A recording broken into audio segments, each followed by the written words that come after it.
Nakatikim ka na ba ng pansit habhab ng Quezon Province? Or mismo na ang lasa nito? Pwes, hindi mo na kailangan pang bumiyahe pa na malayo para matikman ulit ito. Dahil andito na yan sa Barangay Halang, Calamba City, Laguna. At yan nga ang Buddy's Restaurant. Napakaganda ng lugar. At talagang festive na festive. Kaya naman mag-e-enjoy ka sa lugar pati sa lasa. At dumating na ang pansit, ang chicken, Shanghai, lumpiang sariwa, bulalo, chop suey. At ito hindi ko maalala pangalan. 2 pitcher ng lemon juice. Birthday nga ni tatay at dito kami nag-celebrate. O diba? Happy ang tatay.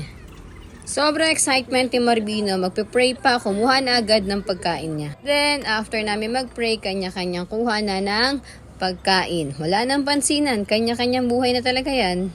At hindi matatapos ang birthday nang walang bigayang regalo. Kaya naman sinimulan na ni Katu Marvin, followed by Katu Clevin, and of course, si Bunso. Hindi papahulian ang ating Team Katu Joy. O, diba?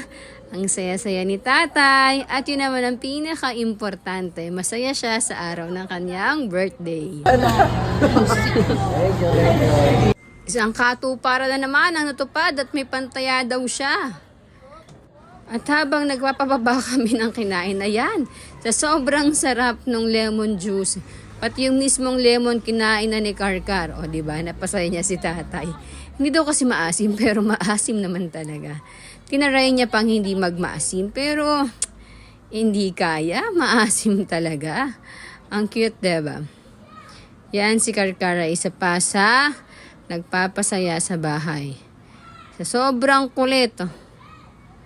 O, isa pa daw siya. Try pa daw ulit niyang kainin. Asim kilig. Nasa 3,156 lang ang bill namin sa lahat na kinain namin. May takeout pa. Yun lang. Bye-bye!